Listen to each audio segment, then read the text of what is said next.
কাল আমাদের সরস্বতী পুজো। আমরা প্রত্যেকেই এই দিনটাতে বাঙালির ভ্যালেন্টাইন্স ডে বলে মনে রাখি। এই দিনটিতে আমরা সকলেই কম বেশি নিজেদের হাজব্যান্ডের সাথে, বয়ফ্রেন্ডের সাথে বেড়াতে যাই। কেউ কেউ আবার আলাদা রুমও বুক করে, রুম ডেটে যায়। এখনকার হাল ফ্যাশন, কিন্তু এটা এখন থেকে না।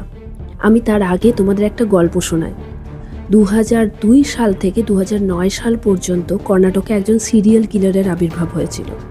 সে একটু বয়স্ক মেয়েদের, হয় ডিভোর্সি নয় যার বিয়ে হয়নি, যে হারিয়ে গেলেও খুব একটা সমাজে যায় আসে না, বাড়ির লোকেরও না, যাদের দায়িত্ব নিতে ভয় পেত বাড়ির লোকেরা, সেই সব মেয়েদের টার্গেট করত।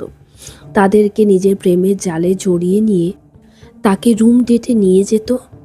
কিছুক্ষণ সময় কাটিয়ে তাকে বার্থ কন্ট্রোল পিলের নাম করে খাওয়াতো একটা সায়ানাইডের ওষুধ। তার ফলে মেয়েটি মারা যেত, তাও আবার ওই লজের বাইরে গিয়ে। কিন্তু যখন তার বডিটা আবিষ্কার করতো পুলিশ বুঝতেই পারতো না কেন মারা যাচ্ছে মেয়েগুলি।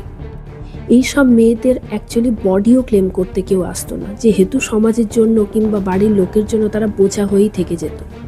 সেই সব মেয়েদেরকে সে টার্গেট করতো। এইভাবে 25টিরও বেশি মার্ডার করেছে সে। এই গল্পের ওপর ভিত্তি করেই মামুতি স্যার একটি সিনেমা বানিয়েছেন। সেই সিনেমার নাম কলঙ্কবল। এটা তোমরা পেয়ে যাবে সোনি লিভে। এই মুভিটি দেখার পর তোমরা ডিসাইড করো যাবে কি না। ভালো থেকো, সুস্থ থেকো, অবশ্যই খুব ভালো কাটিও সরস্বতী পুজো।